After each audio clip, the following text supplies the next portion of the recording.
তো হ্যালো বন্ধুরা, সবাই কেমন আছো? তো আশা করছি তোমরা খুব ভালো আছো। অনেক জগদ্ধাত্রী পুজোর ভিডিও ছাড়ছি। আজকে পঞ্চমী, তা পঞ্চমীতে বিকালবেলায় গেছিলাম ছেলে বউকে নিয়ে বাইকে করে একটু কন্যগর থেকে চন্দননগর ঠাকুর দেখতে। তা তারই মাঝে কিছু ভিডিও তোমাদের সাথে আমি শেয়ার করেছি। তো যাই হোক, এটা একটা প্যান্ডেল, এটা তোমার উর্দি বাজারের একটা ঠাকুর চন্দননগরে। তো ভিডিও বানানো চলছে, দেখতে পাচ্ছ বউ আমার ভিডিও বানাচ্ছে, আমিও ভিডিও বানাচ্ছি।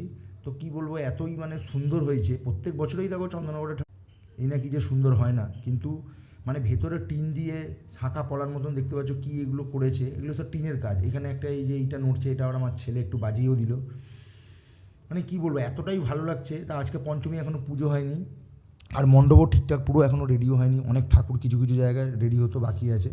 তো এইখানেও ঠাকুরটা আমি দেখলাম পেছনে চালচিত্রীরা লাগাচ্ছে, এগুলো সব টিনের কাজ, আরও এগুলো ফিনিশিং বাকি আছে। কেন ভিড়ের জন্য আমি পঞ্চমীর দিনেই বেরিয়ে পড়েছি। পঞ্চমীর দিনে এসে যা ভিড় দেখছি, মানে কী আর বলবো, যেন মনে হচ্ছে সপ্তমী অষ্টমী। তো যাই হোক, এই দেখো আমাদের মা, খুবই সুন্দর মা। এখনও পেছন দিকে চালচিত্রেরা পুরোই ফিনিশিং হয়নি, আর প্যান্ডেলেরও পেছনে একটু কাপড় লাগানো বাকি আছে। কেমন হয়েছে আমাকে কমেন্ট করে জানিও। মায়ের মুখটা খুবই মিষ্টি, আমার তো খুবই ভালো লেগেছে। তোমরা আমাকে কমেন্ট করে জানিও। যাদের ইচ্ছুক, যারা ঠাকুর দেখতে, তারা চলে এসো। তো চলো।